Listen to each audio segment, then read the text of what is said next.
Bismillahirrahmanirrahim. Assalamualaikum warahmatullahi wabarakatuh. Alhamdulillahirrabbilalamin. Assalatu wassalamu ala asrofil anbiya'i wal mursalin wa ala alihi wa sahbihi ajma'in amma ba'. Baiklah, perkenalkan nama saya Rana Andika dari ruang 4 semester 3. Saya akan mempresentasikan makalah yang berjudul Sejarah Historiografi Islam di Masa Klasik. Baiklah, langsung saja saya mulai. Sejarah historiografi Islam di masa klasik. Penulisan sejarah Islam pertama kali masih bersifat Arab murni, tidak ada peran Persia atau Yunani, dan penulis sejarahnya pada generasi pertama adalah orang-orang Arab. Akan tetapi, dalam perkembangannya kemudian mendapat pengaruh dari ahli kitab dan Persia.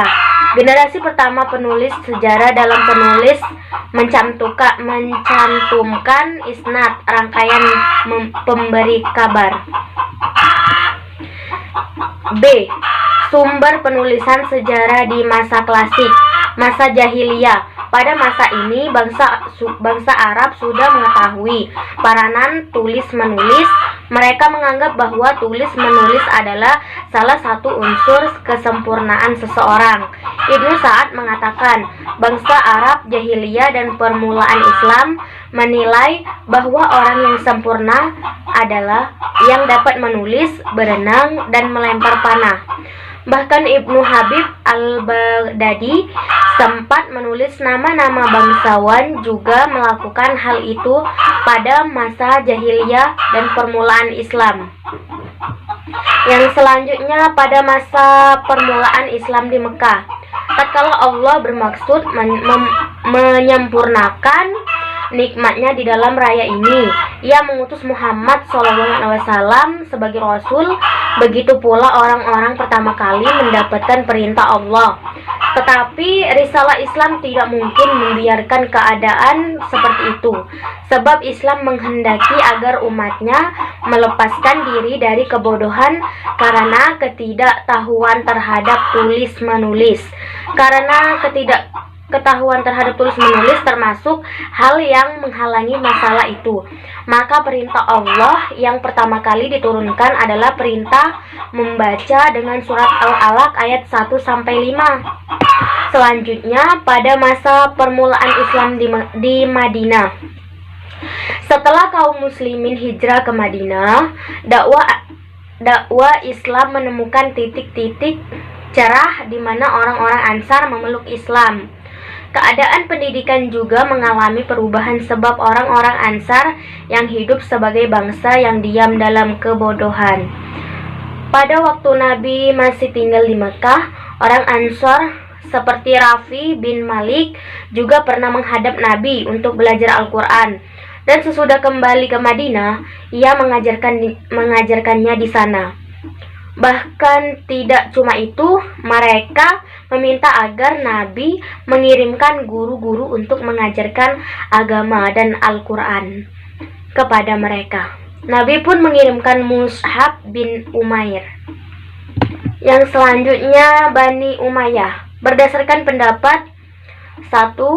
Godzihar dalam bukunya Muhammad Daniste Studien, Profesor Nicholson berpendapat bahwa hal-hal yang berkaitan dengan tulisan-tulisan prosa masa Umayyah perlu mendapatkan catatan penting, sebab karya-karya mereka umumnya sudah punah.